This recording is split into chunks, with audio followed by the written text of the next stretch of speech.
Comment gagner en confiance lorsqu'on parle anglais en public? Une compétence que je considère comme l'une des plus importantes dans la vie, car l'anglais n'est pas qu'une simple langue. C'est un pont qui permet de se connecter aux gens, aux opportunités et aux idées du monde entier.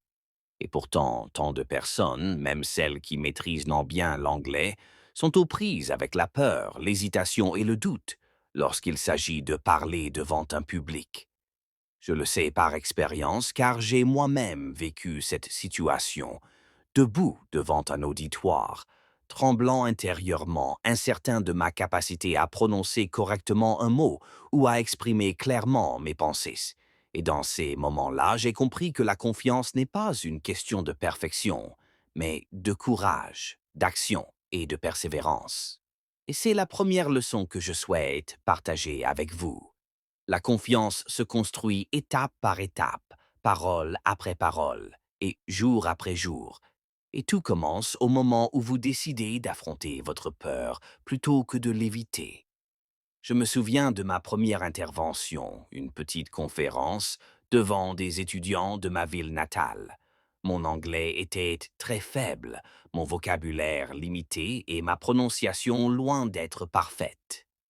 Pourtant, j'ai choisi de prendre la parole.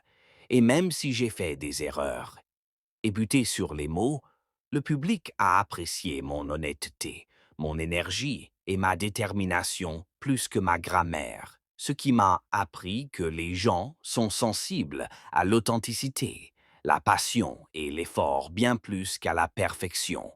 Et cette intuition est devenue la pierre angulaire de ma façon d'aborder la prise de parole en public en anglais. Je veux que vous compreniez que votre objectif n'est pas de parler un anglais parfait, mais de communiquer des idées efficacement et d'inspirer les gens. Pour y parvenir, il existe plusieurs étapes pratiques que vous pouvez mettre en œuvre dès aujourd'hui, comme pratiquer l'anglais quotidiennement, même pendant 5 ou 10 minutes, parler devant un miroir, vous enregistrer, expliquer vos idées à voix haute et augmenter progressivement la complexité et la longueur de vos phrases. Car plus vous pratiquerez, plus parler anglais vous semblera naturel. Et vous remarquerez que votre peur se transforme peu à peu en confiance. La préparation est un autre facteur clé pour développer la confiance en soi lors de prises de parole en public. Cela signifie que vous devez savoir ce que vous voulez dire. Préparez des phrases clés et répétez votre discours plusieurs fois jusqu'à ce qu'il vous paraisse naturel. Par exemple, si vous préparez une présentation sur une idée commerciale, notez 3 points principaux. Entraînez-vous à les expliquer avec vos propres mots. Répétez les phrases d'introduction et de conclusion jusqu'à ce que vous les prononciez avec aisance. Et cette préparation réduit l'anxiété car vous ne comptez pas uniquement sur l'improvisation. La visualisation est également extrêmement puissante pour développer la confiance en soi, car notre esprit réagit aux expériences imaginées presque de la même manière qu'aux expériences réelles. Alors, je m'imaginais sur scène, parlant avec assurance, le public souriant, acquiesçant et absorbant chaque mot. Et cette répétition mentale m'apportait calme, concentration et courage au moment de prendre la parole. Une autre leçon est d'accepter les erreurs plutôt que de les craindre, car chaque mot mal prononcé ou pause maladroite est une occasion d'apprendre et de créer un lien authentique avec son public. Je me souviens d'un discours où j'ai oublié un mot en anglais et au lieu de paniquer, j'ai souri, j'ai ri légèrement et j'ai continué à parler. Et le public a apprécié ma sincérité et est devenu plus attentif, ce qui m'a appris que la vulnérabilité peut être une force et que commencer modestement est également essentiel. Parlez d'abord à vous-même, puis à un ami, puis à un petit groupe, et augmentez progressivement la taille de votre auditoire, car chaque succès renforce la résilience et les progrès graduels sont le fondement d'une confiance durable. Parallèlement, immergez-vous dans l'anglais en lisant des livres, en écoutant des podcasts, en regardant des vidéos et en répétant des phrases à voix haute. L'immersion entraîne votre cerveau à comprendre naturellement le rythme, le vocabulaire et la prononciation, ce qui rend la prise de parole en public moins intimidante. Des jeux de rôle dans des situations réelles, comme faire des présentations ou répondre à des questions, simulent la pression de la prise de parole en public et vous préparent aux imprévus.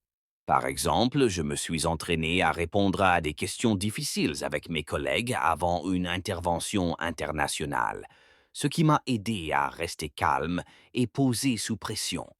Le langage corporel est également un facteur clé.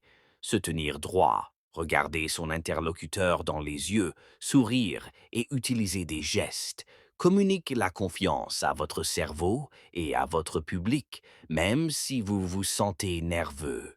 Je me souviens être monté sur scène pour ma première conférence internationale, les mains tremblantes, mais en gardant la tête haute, en souriant et en regardant mon interlocuteur dans les yeux, j'ai projeté de la confiance et je me suis senti plus forte intérieurement. L'état d'esprit est tout aussi important que la préparation ou l'entraînement, car la peur est naturelle.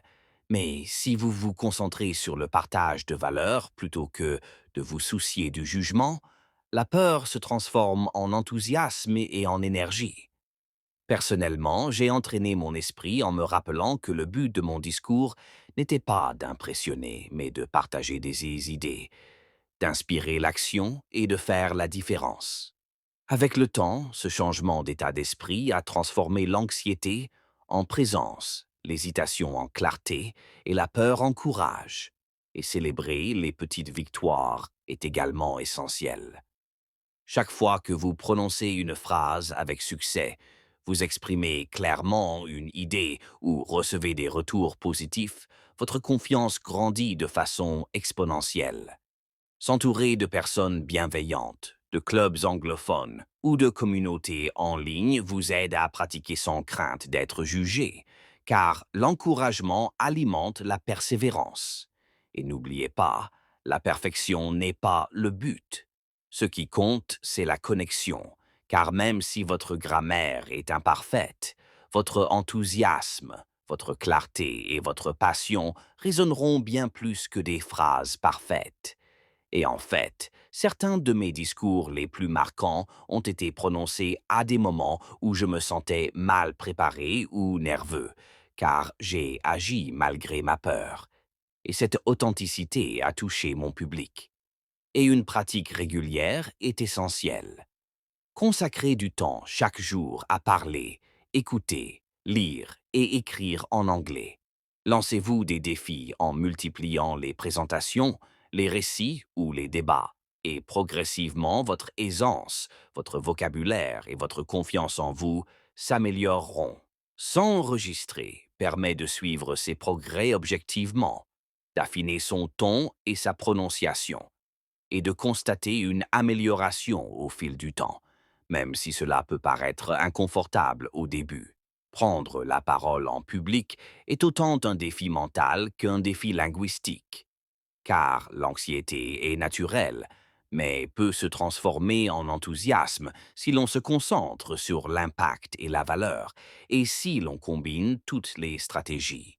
Préparation quotidienne, visualisation, acceptation des erreurs, défis progressifs, immersion, jeu de rôle, langage corporel, communauté de soutien, entraînement mental et introspection créent un système puissant qui transforme la peur en confiance, l'hésitation en clarté et le doute en courage.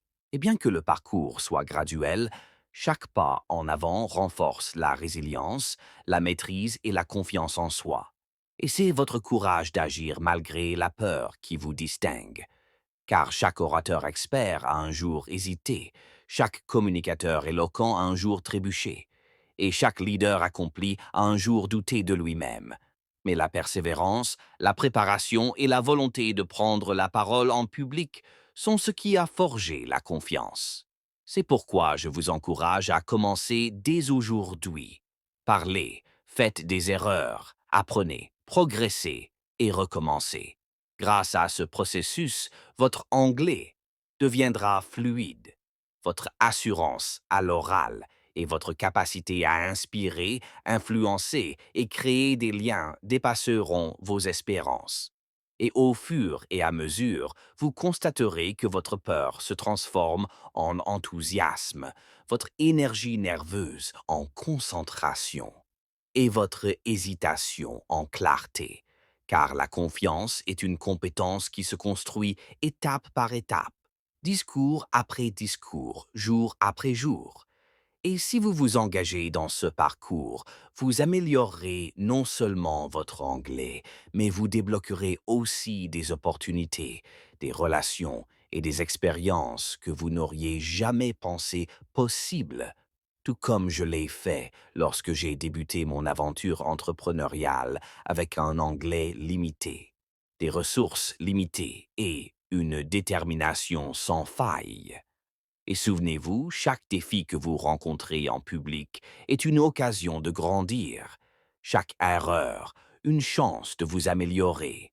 Chaque petit succès, un pas vers la maîtrise.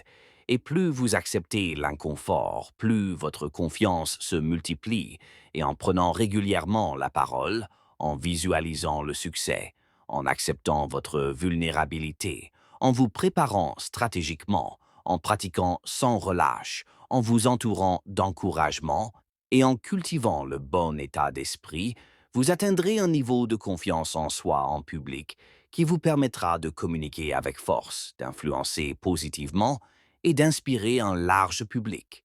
Car la véritable confiance ne provient pas d'une maîtrise parfaite de l'anglais ni d'un talent inné, mais de la persévérance, du courage, de la pratique, de l'état d'esprit et de l'action.